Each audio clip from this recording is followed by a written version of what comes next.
Chris, right here. First of all, congratulations on the victory. Leading into this fight, obviously, there was all the talk. It was like first person to shoot is a timid soul and this and that. So is it safe to say this is the type of fight you expected there against Joaquin Buckley? Yeah, man. Part of me was like, I wonder if he's really going to shoot. But at the end, I was like, meeting in the middle. He's like, yeah, let's go. I was like, oh, shit, this is happening. Like, all right. I didn't expect it to actually happen, but when it did, I was like, oh, this is great. He came out pretty aggressive, obviously, and he was throwing a lot of flashy stuff in there. And actually, the knockout came from when he was trying one of these flashy high kicks. So did you know that you could take advantage of that in there, expecting him to come with all this crazy stuff? We knew that he was going to do a lot of stuff. He's like one of the most athletic dudes you're going to see, like running around doing stuff. He's got that super highlight reel of doom that will never go away. But, we knew that we weren't going to be faster than him off the rip. We knew that he hits like a truck, but we just kind of expected, like, hey, be patient. Don't worry about the flash. Like, just stay the course and just drown him in deep water and make him work a little bit more than he wants. He'll tire, and then we'll get our shot. And that's exactly what happened. Do you think the referee should have stopped it sooner? There was some chatter online that when you were punching him on the ground that it should have stopped. Oh, it was so weird because when he went down, I wasn't sure how exactly hard I hit him from the counter. So he goes down, and I'm like, did he fall, or did I knock him off balance, or was that like a knockdown? So I followed down with the hammer fist, and he kind of goes out. So the ref starts moving forward, but I'm in like automatic motion. I'm still hitting him. He wakes back up, so the ref stops. So I look at the ref. The ref looks at me. I look at Buckley. Buckley's looking at me. We're all confused, and I'm just like, oh no! Like he's like, what do I do? And the ref kind of backs away. So I just keep like going, go to sleep, go to sleep, go to sleep, go to sleep.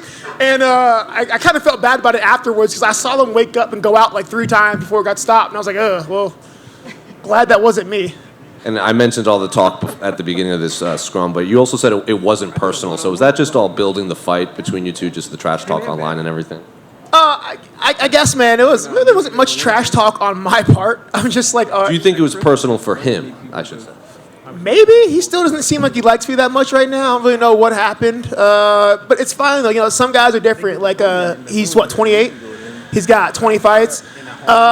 Sometimes you got to talk yourself into the fight, get yourself into the headspace. It's fine. This is my 40th pro fight. Like, I don't need to get myself into a headspace through talk. Like, my corners and my coaches and my friend and my teammates got me in that headspace. So I don't take it personally, man. I told him yesterday, like at the way off of the face off, that you'll recover from this. Like you'll learn from this. This is a teaching moment.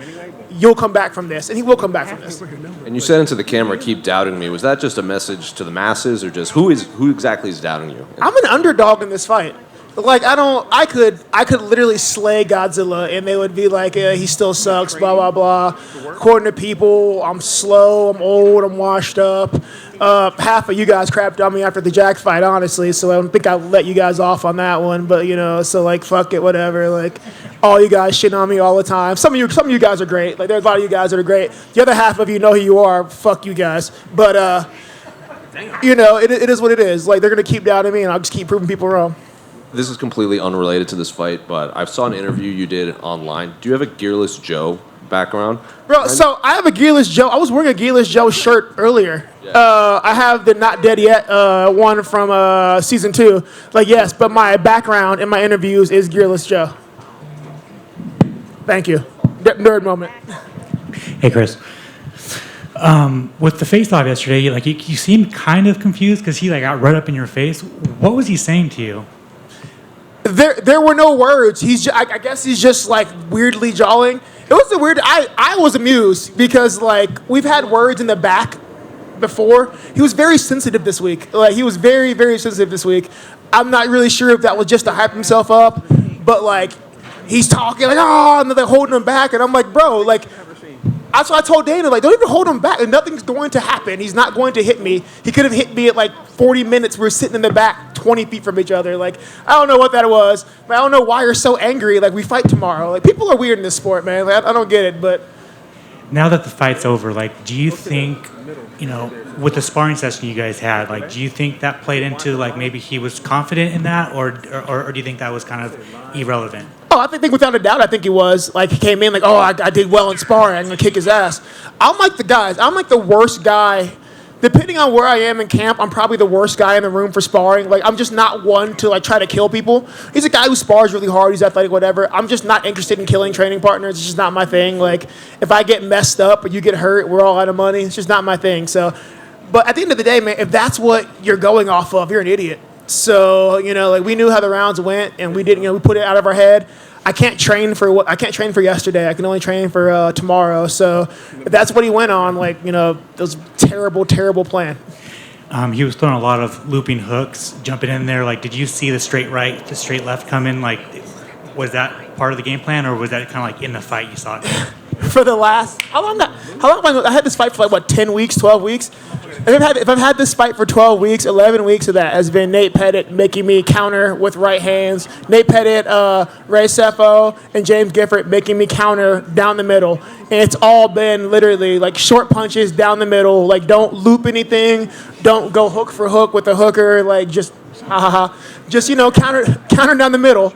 And be technical, be smart. Nate and I have worked extensively.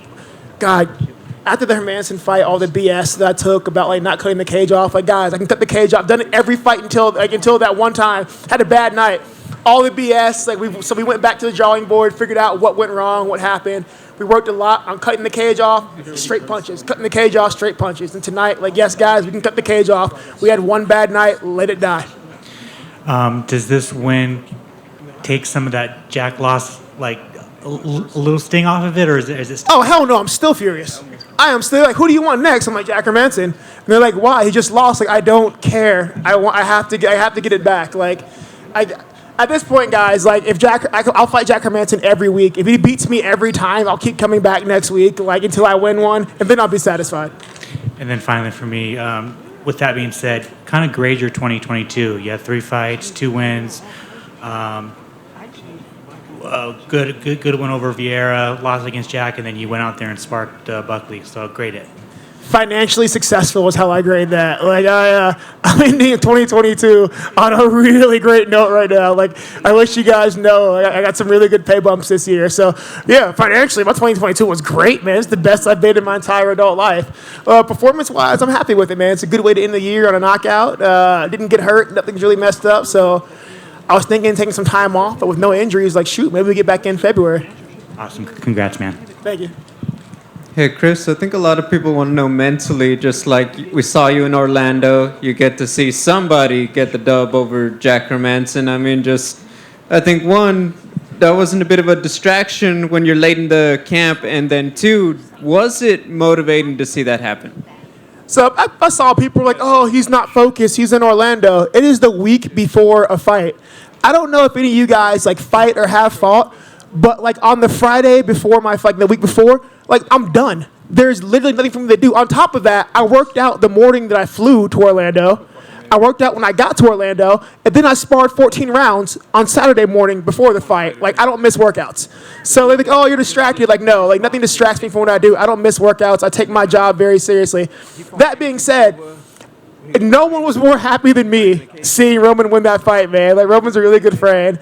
And just to get that back. And I always tell people I am aggressively American. Like, if I can't beat you, I will find some tall man in the Eastern European country to do it for me. How do you see your buddy Sean Strickland getting this win next Saturday? How do I see it? I don't know, because it all depends on how difficult Sean wants to make this fight. No, I see you winning, but how difficult do we make this fight? No one stuttered. This can be an easy fight or a hard fight. This depends on what Sean wants to do. Don't listen to him, folks. So, all right, a little bit scarier than it needs to be, but like, no, man. I've said to you guys before, like, he's definitely a guy having a short list for being a UFC champion if he can stop doing weird things. But nah, man, he's a brother to me, and, like, honestly, I'm one of the hardest workers in the room, like, at any given time. And even though I'm such a hard worker, I've never met anybody quite as tough as Sean yet. So I got nothing but confidence in next week. Thank you. Very sweet. Thank you, Kurt. You're welcome, man. You're welcome. Good to you. I don't say that often. He does not. Normally, there's a lot more heckling. Anderson Silva just now, he was on that undercard as well. It was his very first fight out of the